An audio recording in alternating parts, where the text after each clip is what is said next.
दूसरा शमूएल और उसका 11वां बाब जो 27 आयात पर मुश्तमिल है। और ऐसा हुआ कि दूसरे साल जिस वक्त बादशाह जंग के लिए निकलते हैं, दाऊद ने युआब और उसके साथ अपने खादिमों और सब इसराइलियों को भेजा, और उन्होंने बनी अमून को कत्ल किया और रब्बा को जा घेरा। पर दाऊद यरूशलेम ही में रहा। और शाम के वक्त दाऊद अपने पलंग पर से उठकर बादशाही महल की छत पर टहलने लगा, और छत पर से उसने एक औरत को देखा जो नहा रही थी, और वो औरत निहायत खूबसूरत थी। तब दाऊद ने लोग भेजकर उस औरत का हाल दरियाफ्त किया, और किसी ने कहा, क्या वो इलाम की बेटी बतसबा नहीं जो हित्ती ऊरिया की बीवी है? और दाऊद ने लोग भेजकर उसे बुला लिया। वो उसके पास आई और उसने उससे सोहबत की, क्योंकि वो अपनी नापाकी से पाक हो चुकी थी। फिर वो अपने घर को चली गई, और वो औरत हामिला हुई। और दाऊद ने युआब को कहला भेजा कि हित्ती ओरिया को मेरे पास भेज दे। सो युआब ने ओरिया को दाऊद के पास भेज दिया। और जब ओरिया आया तो दाऊद ने पूछा कि युआब कैसा है और लोगों का क्या हाल है और जंग कैसी हो रही है। फिर दाऊद ने ओरिया से कहा कि अपने घर जा और अपने पाँव धो। और ओरिया बादशाह के महल से निकला, और बादशाह की तरफ से उसके पीछे पीछे एक ख्वान भेजा गया।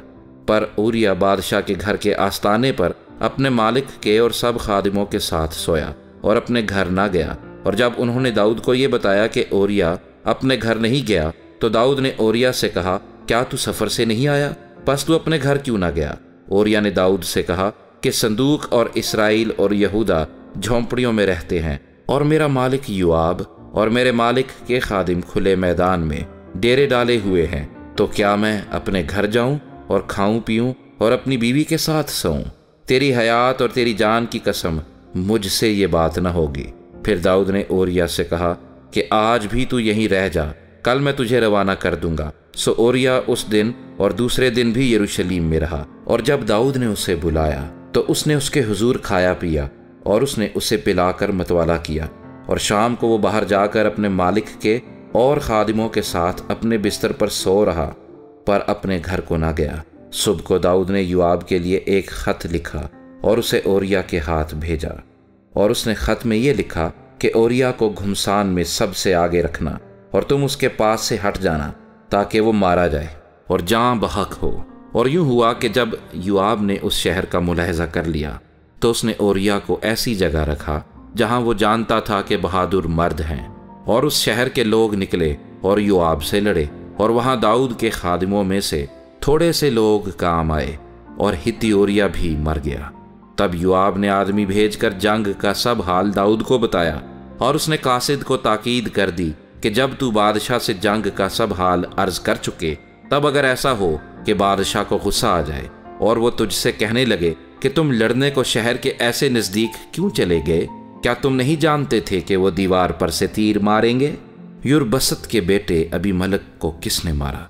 क्या एक औरत ने चक्की का पाट दीवार पर से उसके ऊपर ऐसा नहीं फेंका कि वो तबीज में मर गया? सो तुम शहर की दीवार के नज़दीक क्यों गए?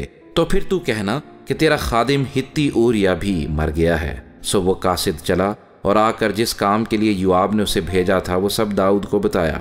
और उस कासिद ने दाऊद से कहा कि वो लोग हम पर गालिब हुए और निकलकर मैदान में हमारे पास आ गए। फिर हम उनको रगेदते हुए फाटक के मदखल तक चले गए। तब तीर अंदाजों ने दीवार पर से तेरे खादिमों पर तीर छोड़े। सो बादशाह के थोड़े से खादिम भी मरे और तेरा खादिम हित्ती ओरिया भी मर गया।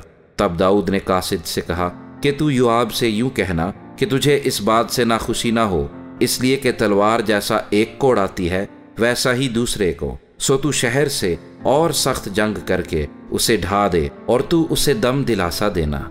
जब ओरिया की बीवी ने सुना कि उसका शौहर, तो वो अपने शौहर के लिए मातम करने लगी। और जब सोग के दिन गुजर गए तो दाऊद ने उसे बुलवाकर उसको अपने महल में रख लिया, और वो उसकी बीवी हो गई, और उससे उसके एक लड़का हुआ। पर उस काम से जिसे दाऊद ने किया था खुदावंद नाराज हुआ।